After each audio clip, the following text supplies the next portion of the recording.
नमस्कार, मैं अस्मा खान, प्रवक्ता सूरज प्रसाद राजकीय बालिका इंटर कॉलेज झांसी से आपका इतिहास की कक्षा में स्वागत करती हूँ।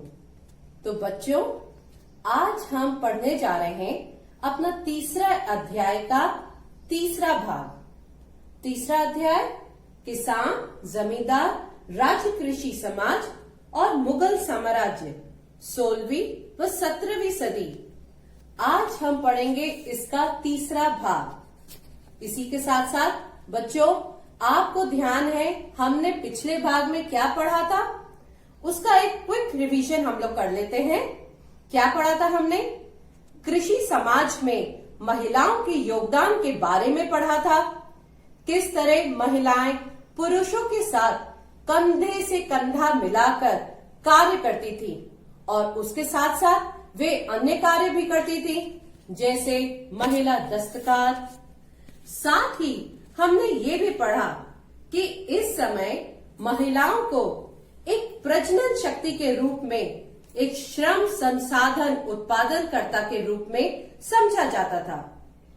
जंगल एवं कबीलों में बसे हुए लोग एवं उनके जीवन यापन के तरीके और किस तरह धीरे धीरे मुगल साम्राज्यवादी दृष्टिकोण से जंगलों का सफाया कर कृषक बस्तियों का विकास हुआ एवं जमींदार तथा जमींदारी व्यवस्था के बारे में हमने विस्तृत रूप में पढ़ा और समझा। तो बच्चों, अब इसी क्रम में आगे बढ़ते हुए आज हम अपना तीसरा भाग के उद्देश्य को जानें। तीसरे भाग का उद्देश्य क्या है? अध्याय के इस भाग की समाप्ति के पश्चात आप सभी छात्र व छात्राएं निम्नलिखित बातों को समझने में सक्षम होंगे। वे कौन सी हैं? 16वीं और 17वीं सदी के दौरान मुगल कालीन भू राजस्व व्यवस्था कैसी थी, ये जानेंगे हम। भू राजस्व नियंत्रण एवं राजस्व वसूली हेतु शासन की क्या क्या व्यवस्थाएं थी, ये भी जानेंगे। इसके साथ साथ राजस्व निर्धारण हेतु भूमि का वर्गीकरण किस प्रकार रहा, कैसी भूमि थी और उसका वर्गीकरण किस तरह से करा गया। साथ ही आईने अकबरी के अनुसार राजस्व वसूलने के कैसे तरीके थे। बढ़ते व्यापार के कारण बढ़ता हुआ चांदी का बहाव, अबुल फजल की आईने अकबरी का विवरण। तो अबुल फजल की आईने अकबरी में किस तरीके का विवरण था, ये सभी बातें हम जानेंगे। तो इसी के साथ बच्चों, हम आज अपना पहला टॉपिक शुरू करते हैं, जो पहली हेडिंग है मुगल कालीन भू राजस्व व्यवस्था। भू राजस्व ही साम्राज्य की आर्थिक बुनियाद का आधार था। तो बच्चों, भू राजस्व का अर्थ क्या है? भू राजस्व यानी कि जमीन से या भूमि से मिलने वाला राजस्व या कर, जो कि मुगल साम्राज्य की आर्थिक बुनियाद थी। अर्थात हम ये कह सकते हैं कि इनकी आय का सबसे बड़ा स्रोत भू राजस्व ही था। बढ़ते हुए कृषि उत्पादन पर नियंत्रण स्थापित करने के लिए, अब किस तरीके से नियंत्रण स्थापित करना? कृषि का उत्पादन लगातार बढ़ता जा रहा था एवं अब उस पर नियंत्रण रखना भी आवश्यक हो गया था, जिसके लिए राज्य को एक सुदृढ़ शासन तंत्र की आवश्यकता थी। अर्थात तीव्र गति से फैलते हुए साम्राज्य के सभी क्षेत्रों में राजस्व के आकलन और वसूली करने के लिए अब क्या, इसी समय मुगल कालीन प्रशासन के शीर्ष पर एक सैनिक नौकरशाही तंत्र जैसे कि मनसबदारी था, जिसके बारे में हम अगले अध्याय में विस्तृत रूप से चर्चा करेंगे।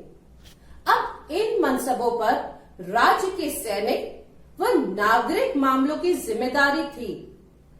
इनसे कुछ मनसबों को वेतन के रूप में नकद भुगतान किया जाता था, जबकि ज्यादातर मनसबों को साम्राज्य के अलग अलग हिस्से में भी भू राजस्व के आकलन के जरिए भुगतान किया जाता था।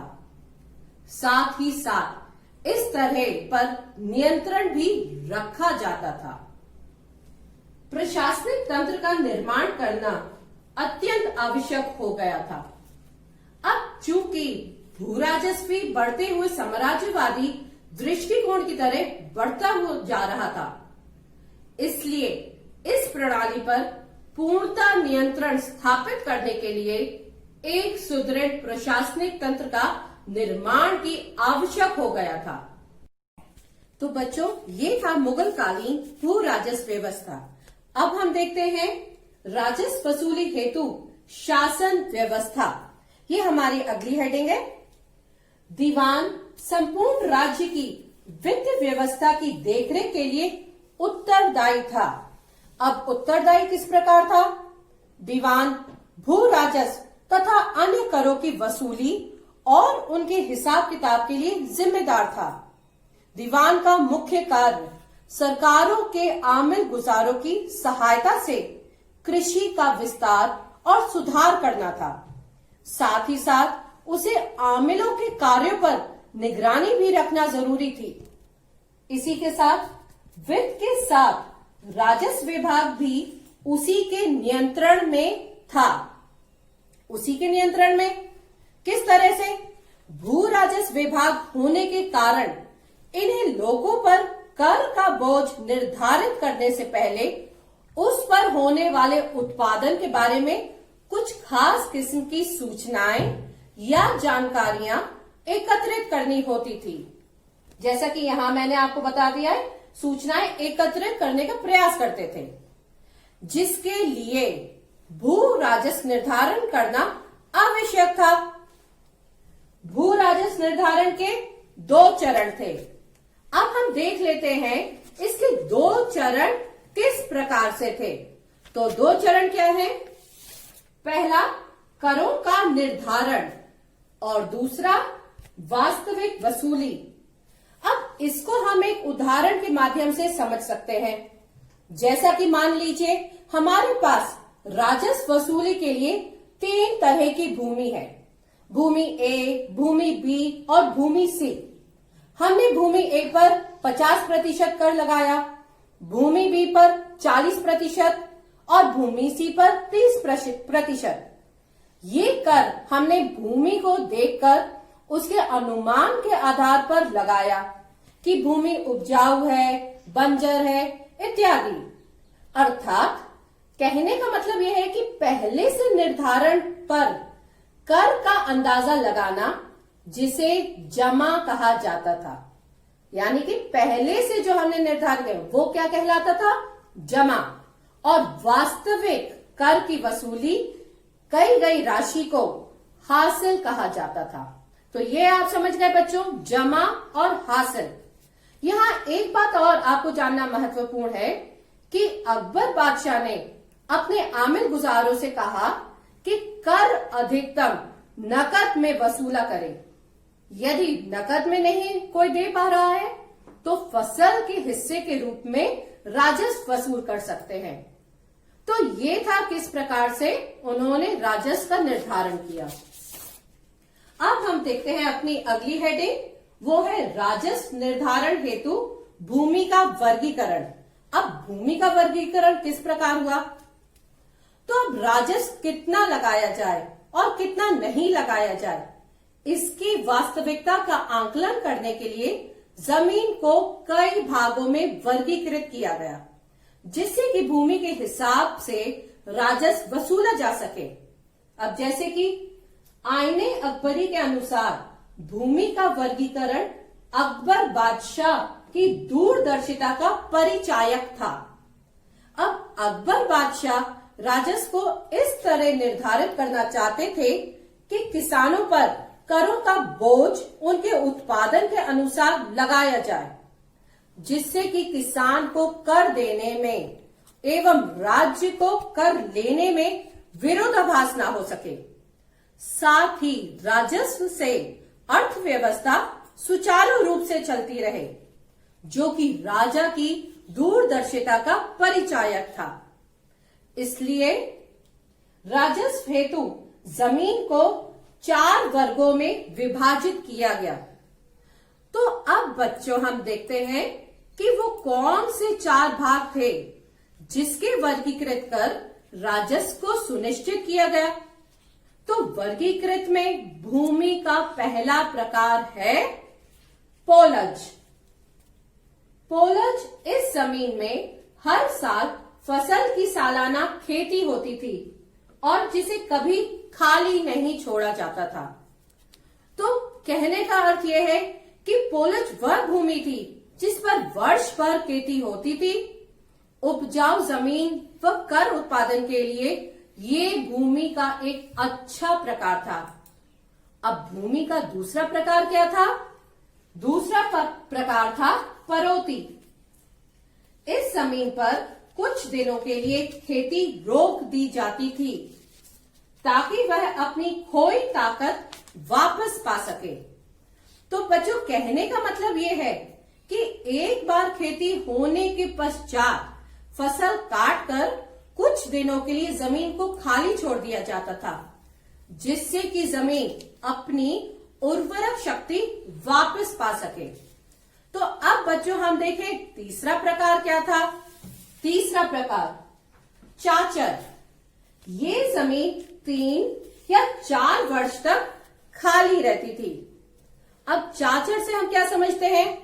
ये जमीन 3 या 4 साल तक कोई खेती नहीं होती थी इस जमीन पर। इससे ये अंदाजा लगाया जा सकता है कि चाचर जैसी जमीनों पर कर की दरें संभवतः कम रही होगी। तो ये 3 प्रकार तो आप समझ ही गए। इसके साथ साथ एक चौथे प्रकार की भी जमीन थी। चौथा प्रकार बंजर। इस जमीन पर 5 या उससे अधिक वर्षों से खेती नहीं की गई थी। तो बच्चों बंजर शब्द से ही आप समझ गए होंगे कि ये वो जमीन थी जो अपनी उर्वरक शक्ति पूर्णतः खो देती थी और इसमें 5 या उससे अधिक वर्षों तक खेती नहीं की जा सकती थी। तो ये थे बच्चों भूमि के 4 प्रकार, जिससे भूमि की उर्वरक शक्ति के आधार पर वर्गीकृत किया गया था, जो आप समझ ही गए होंगे बच्चों। तो अब इसके आगे हम देखते हैं राजस्व निर्धारण हेतु भूमि के वर्गीकरण में ही अपना अगला पॉइंट है हमारा। पहली 2 प्रकार की जमीनों को 3 किस्मों में बांटा जाता था। जैसा कि हम देखें कि अब जो पहली 2 प्रकार की जमीनें थीं, जैसा कि पोलज और पड़ती, इनको फिर से 3 किस्मों में बांटा गया।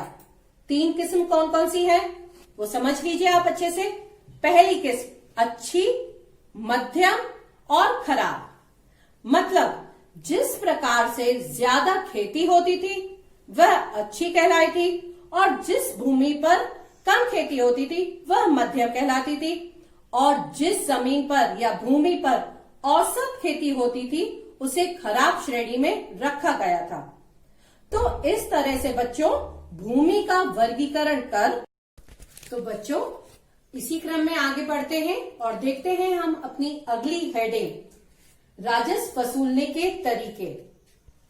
जैसा कि मैंने आपको अभी बताया कि बादशाह अकबर अपने आमिल गुजारों को आदेश दिया था कि राजस्व को अधिकतम नकदी के रूप में वसूलें, लेकिन यदि नकद में नहीं हो पा रहा है तो इसके एवज में फसल के रूप में राजस्व ले सकते हैं। इसी यानी कि फसल के आधार पर राजस्व वसूलने के निम्नलिखित तरीके थे। वो क्या थे इन्हें थोड़ा हम देखें। पहला तरीका कणकूट, जहां कण का मतलब अनाज और कुत का मतलब अंदाजा है, ये मिला के होता है कणकूट। अगर कोई शक फसल को लेकर हो तो फसल को 3 अलग अलग भागों में काट कर शक को दूर किया जाता था। यानी कि सपोज करिए कोई भूमि है, वहां पे हमने अंदाजा लगाया कि 50 किलो गेहूं वहां से आएगा, परंतु हमें शक हुआ कि ऐसा नहीं, तो इस शक को हमने दूर किया कि उस फसल को 3 भागों में कर डिवाइड कर दिया और जो भाग राज्य का होता था उसे राज्य को दे दिया। इस प्रकार हमने शक को दूर किया। अब दूसरा प्रकार, वो क्या था? बटाई, जिसे भावली भी कहते हैं।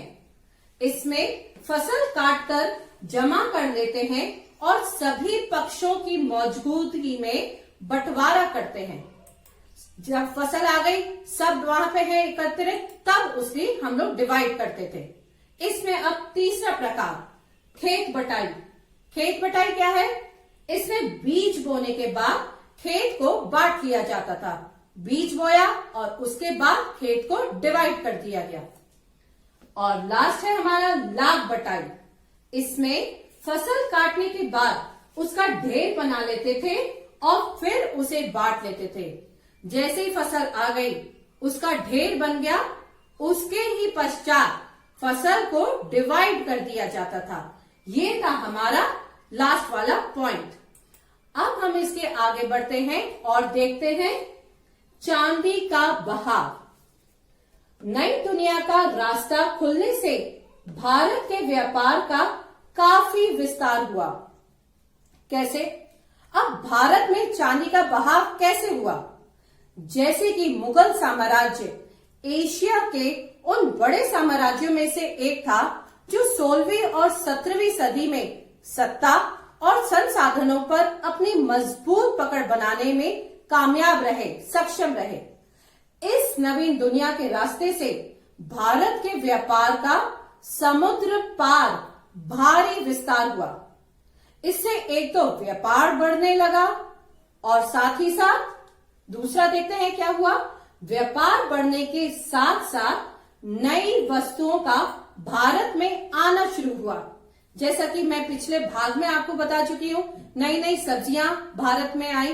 इस प्रकार विस्तार हुआ और इसी के साथ यहां से निर्यात होने वाली वस्तुओं का भुगतान करने के लिए एशिया में भारी मात्रा में चांदी आई।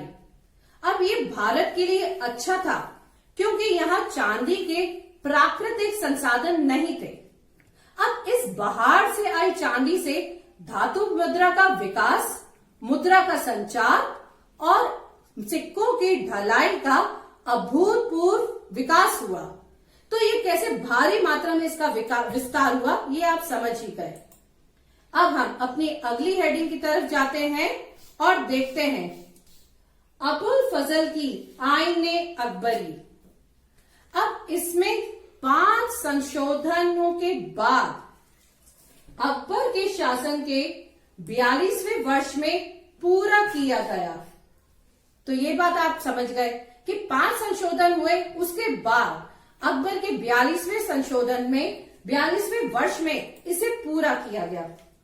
इसकी परियोजना का परिणाम था अकबरनामा, जिसे 3 जिल्दों में रचा गया, यानी कि 3 भागों में ये रचा गया था। पहली 2 जिल्द में ऐतिहासिक दास्तान यानी कि जो हिस्टोरिकल फैक्ट्स थे वो लिखे गए और तीसरी जिल्द में आईने अकबरी को शाही नियम कानून के सारांश और साम्राज्य के एक राजपत्रित रूप में संकलित किया गया। यानी कि दूसरे भाग में शाही परिवार के बारे में, अकबर का परिवार किस तरीके से रहते थे, रहन सहन, सब चीज लिखी गई। और तीसरे भाग में जैसे आज गैजेटी होती है, उसी प्रकार से वहां का गैजेटी थी या राजपत्र लिखा गया। अब इसमें कई मामलों की चर्चा की गई। कई मामले किस प्रकार से, जैसे दरबार के बारे में, प्रशासन के बारे में, सेना का संगठन, राजस्व के स्रोत जो अभी हमने डिस्कस कर लिए डिटेल में, साम्राज्य के प्रांतों का भूगोल किस प्रकार था, लोगों की धार्मिक, साहित्यिक व सांस्कृतिक रीति रिवाज किस प्रकार थे, एवं तमाम प्रांतों एवं सूबों की जानकारी इसी में संकलित थी। ये सारी चीजें उसमें लिखी गई थी। किसमें? आईने अकबरी में। और साथ ही साथ आईने अकबरी 5 भाग में संकलित है।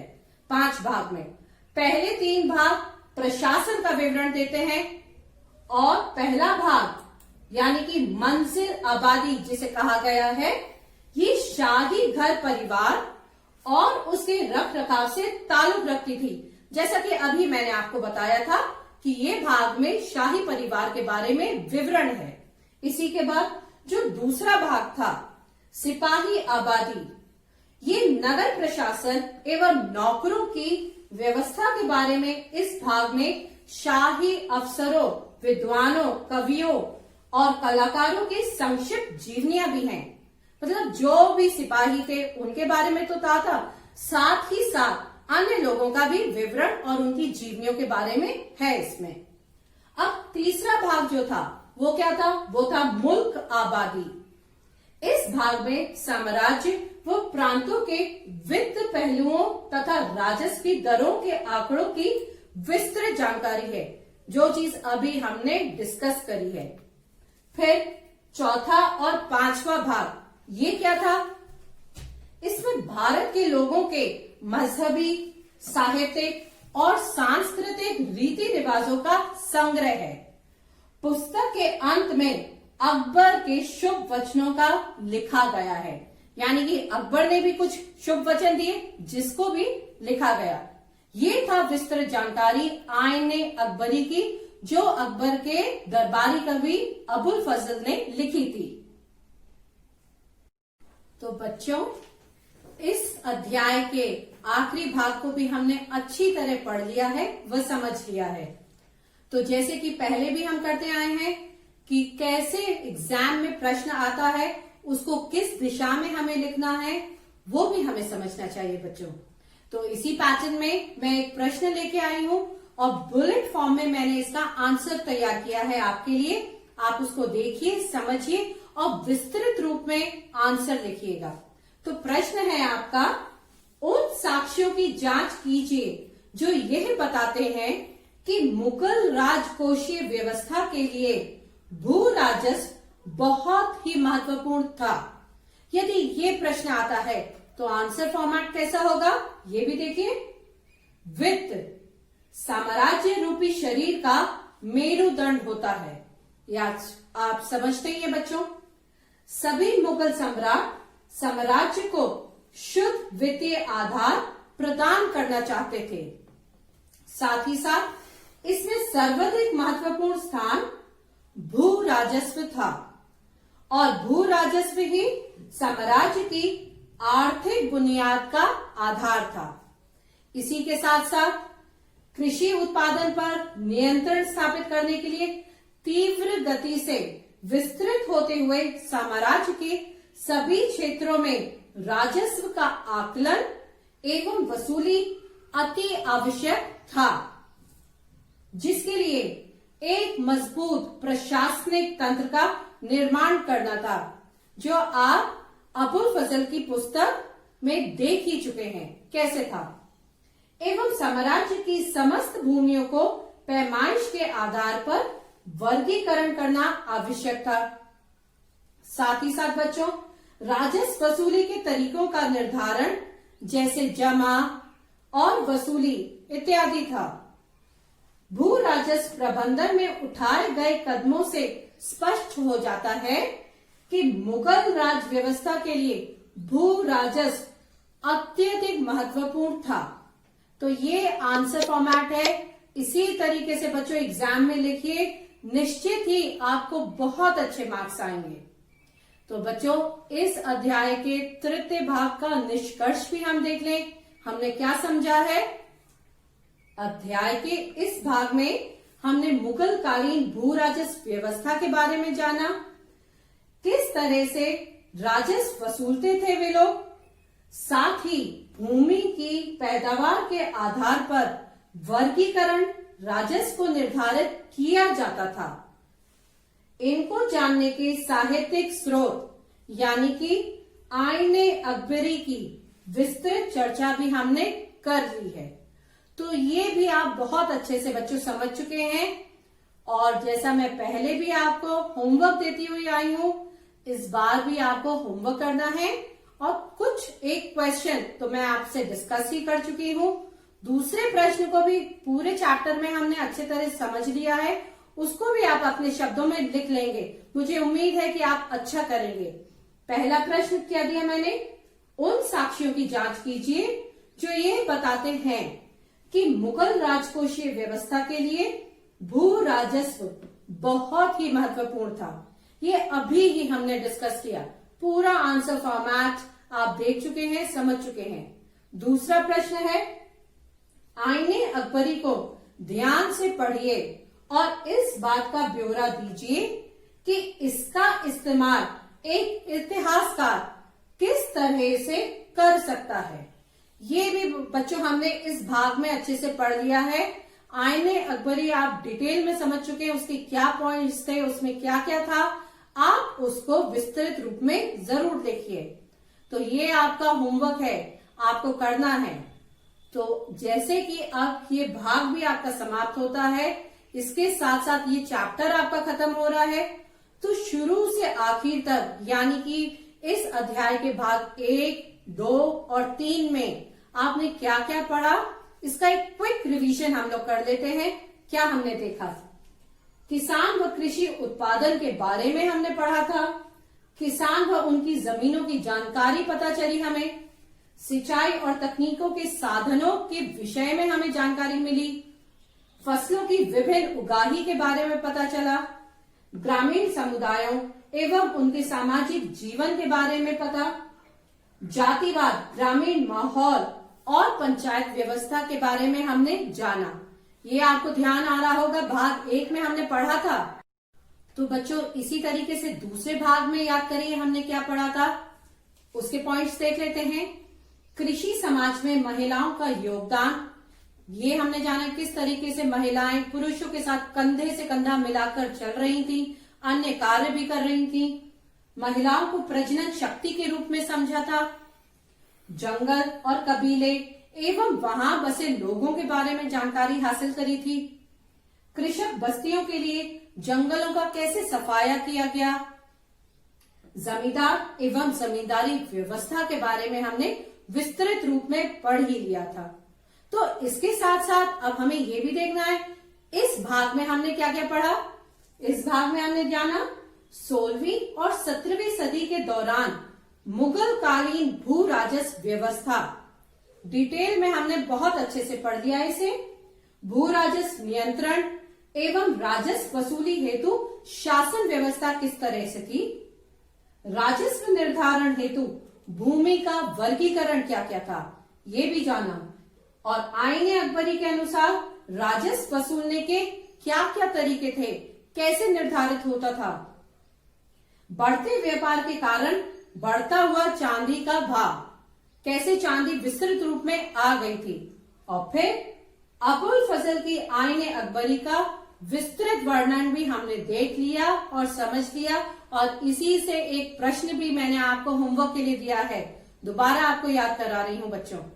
तो बच्चों इसी के साथ मैं आशा करती हूं आपको ये अध्याय भी, इसके तीसरे भाग को भी समझ में आ गया होगा, बहुत अच्छे से आपने जान लिया होगा।